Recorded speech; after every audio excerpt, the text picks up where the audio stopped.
ప్రజలందరికీ నమస్కారం. ఇక రైతు బంధు గురించి ఎవరైనా ప్రశ్నిస్తే కనుక, ఎవరైనా వ్యతిరేకించి ఇంకా మా రైతు బంధు అకౌంట్లో రాలేదని ఏ రైతైనా వ్యతిరేకం చేస్తే అతనిపైన చేస్తే కేసు చేయాలి, లేకుంటే వారిని చెప్పుతో కొట్టాలని ఇటీవలే మన కాంగ్రెస్ నేత అయిన తీన్మార్ మల్లన్న గారు అదేవిధంగా వ్యక్తపరచడం జరిగింది. దాంతో మళ్ళీ నిన్న కోమటిరెడ్డి అయితే అదేవిధంగా మాట్లాడడం జరిగింది.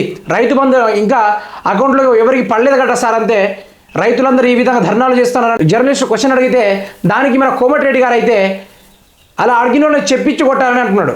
మరి ఆ మాట ఎందుకు వచ్చిందో ఒకసారి చూసుకునే ప్రయత్నం అయితే చేద్దాము. మన వీడియోని పూర్తి స్థాయిలో చూడడానికి అయితే ఒకసారి ప్రయత్నం చేయండి. రైతు బంధు రాలేదన్న వారిని చెప్పుతో కొట్టండి. మంత్రి కోమటిరెడ్డి సంచలన వాక్యాలు. ప్రజలారా, మన కోమటిరెడ్డి గారు అయితే రైతు బంధు రాలేదంటే చెప్పుతో కొడతారన్న మాటని ఒకసారి మీకు వినిపిస్తాను. దాన్ని ఒకసారి వినడానికైతే ప్రయత్నం చేయండి.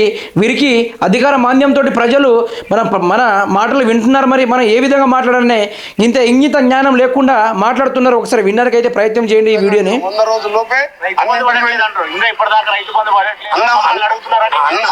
అన్నవారిని మీరు చెప్పుతో కొట్టండి, అంత ధైర్యం లేకపోతే బుద్ధిగా ప్రశ్నించండి.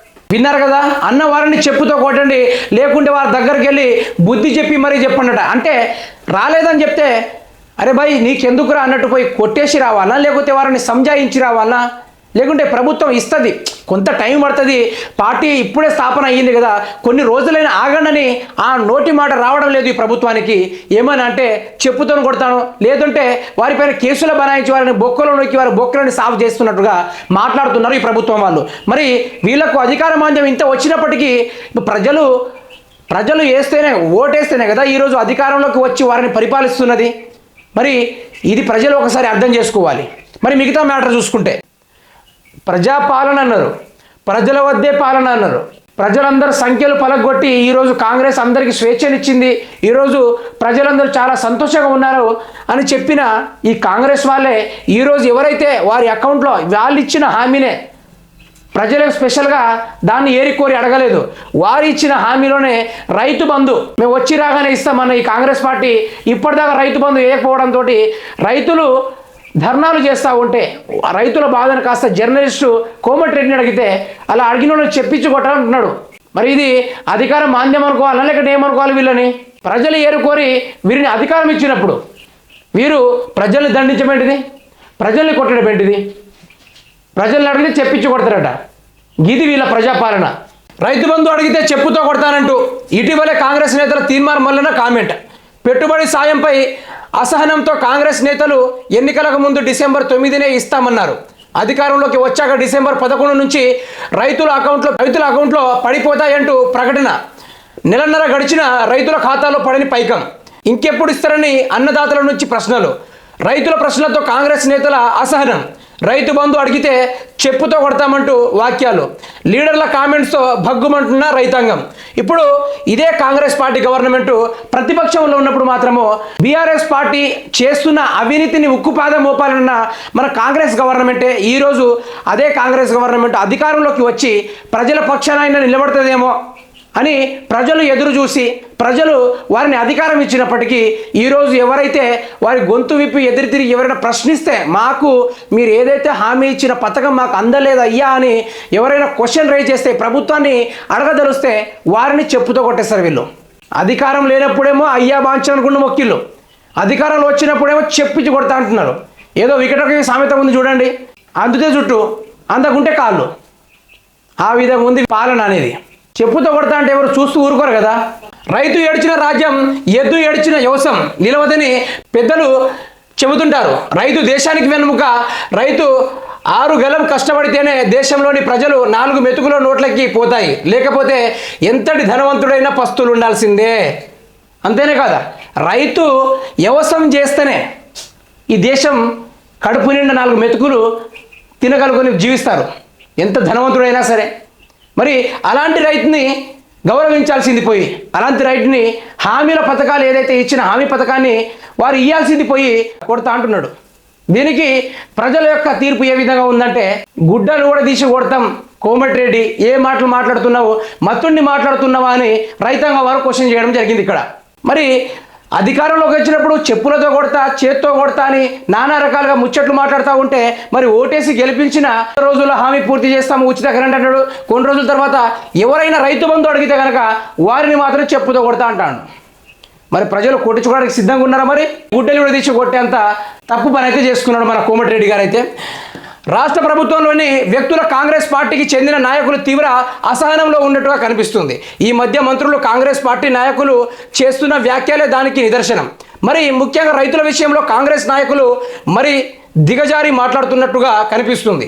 రైతు బంధు ఇంకెప్పుడు ఇస్తారని రైతులు అడుగుతుండడంపై ఇటీవలే కాంగ్రెస్ ప్రచార కమిటీ కన్వీనర్ తీన్మార్ మల్లన్న తీవ్ర వ్యాఖ్యలు చేశారు. ఈ తీన్మార్ మల్లన్నని అసలు ప్రజలు ఏ విధంగా ఆదరిస్తున్నారో నాకు అర్థం కావట్లేదు. ఇక్కడ తీన్మార్ మల్లన్న ఈ ప్రభుత్వం చేస్తున్న తప్పులని మంచిగా చేసుకుంటా వస్తాడు అన్నట్టుగా చూపెడుతుంది తప్ప ప్రజల సమస్యల వైపున ఏదైనా ఈరోజు అదే పార్టీ కన్వీనర్ అయిన తీర్మానం ఏదైనా మాట్లాడిన అంశం అవ్వబడుతుందా? ఈ కాంగ్రెస్ పార్టీ అధికారంలోకి వచ్చినప్పటి నుంచి ఏం తప్పు చేసినా కూడా తీర్మానం ఒత్తాసు పలుకుంటూ వస్తున్నాడు. మళ్ళీ ప్రజల్ని ఆయన అసలు ఏం సంబంధం లేని మనిషి ఆయన కూడా ఈరోజు పార్టీలో దూరి ప్రజల్ని చెప్పుతో కొడతాని ఆయన అంటాడు. దానికి తగ్గట్టే కోమటిరెడ్డి అంటారు. ఇద్దరు అన్నదమ్ములు లెక్క కలిసినట్టు అయింది ఈ కథ అంతా అని అంటే చెప్పుతో కొడతామని రైతులకు బెదిరించారు. ఇప్పుడు స్వయంగా రాష్ట్ర మంత్రి కోమటిరెడ్డి వెంకటరెడ్డి కూడా అదే మాట అన్నారు. రైతు బంధు రాలేదు అన్నోడిని చెప్పుతో కొట్టండి అంటూ మీడియా ముందే మాట్లాడారు. మరి 10 మంది చూస్తున్నారు.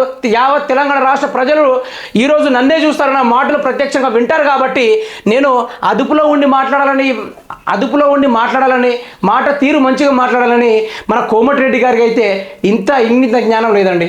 కోమటిరెడ్డి అనే మాటతోటి రైతులు వారి యొక్క ఆగ్రహాన్ని వ్యక్తపరుచుకుంటున్నారు. వాస్తవానికి రాష్ట్రంలో రైతు బంధు ప్రక్రియ ఇంకా పూర్తి కాలేదు.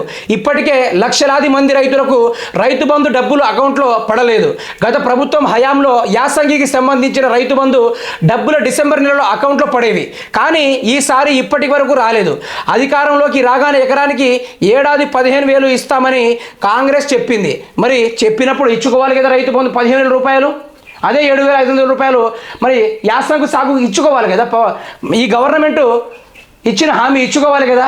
పెద్దలన్న సామెతలను తీసుకోవాలి. ఈరోజు తలన తెగిపోవాలని ఆడిన మాట తప్పకూడదని మరి వీరు తలకాయ పెట్టుకున్నారు. మరి ఈరోజు ఈ ప్రభుత్వం వాళ్ళు రైతు బంధు చక్కగా ఇవ్వకుండా ఈ సీజన్కు గత ప్రభుత్వం ఇచ్చినట్టుగా 5,000 ఇస్తామని అధికారంలోకి మాట మార్చారు. డిసెంబర్ 11న వ్యవసాయ శాఖపై సమీక్ష చేసే ముఖ్యమంత్రి అదే రోజు నుంచి రైతు బంధు డబ్బులు అకౌంట్లో వేస్తామని చెప్పారు. ఆ తర్వాత కూడా డబ్బులు రాలేదని రైతులు చెప్పారు. ఇక మన కోమటిరెడ్డి ముచ్చట్లు మాట్లాడుకుందాం ఒకసారి ఒక 2 నిమిషాలు. ఎందుకు మాట్లాడుకోవాలి అంటే కోమటిరెడ్డి గురించి ప్రజలైతే మా సొంత పార్టీ అనుకొని ఈరోజు అధికారానికి ఇచ్చారు కాంగ్రెస్ పార్టీని. మరి కాంగ్రెస్ పార్టీ ఇచ్చినప్పుడు మరి వారు గత ప్రభుత్వం అధికారంలో ఉన్నప్పుడు వీరు ప్రతిపక్షంలో ఉన్నప్పుడు వీళ్ళు ఏ విధంగా మాట్లాడారు?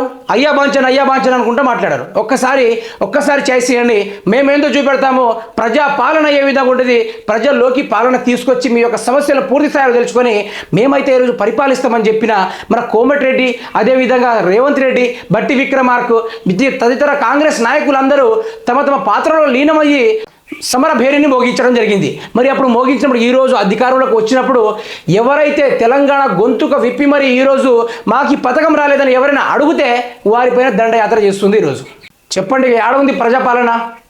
ఇదేనా ప్రజాపాలన? ఇందిరమ్మ రాజ్యం అంటే ఇదేనా? రైతుల్ని చెప్పుతో కొడతా అన్నది ఇందిరమ్మ రాజ్యం అంటే? ఇటేమో పథకాలు ఇయ్యలేక నానా రకాలుగా సాకులు చెప్పుకుంటూ తిరుగుతున్నారు ఈ ప్రభుత్వం వాళ్ళు.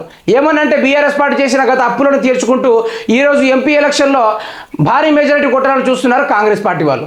అడిగిన వారిని చెప్పుచొకొడతా అంటున్నారు. ఈ విధంగా ఉంది ఈ యొక్క పాలన. ప్రజలు దీని గురించి అర్థం చేసుకోవాల్సిందిగా కోరుతున్నారు.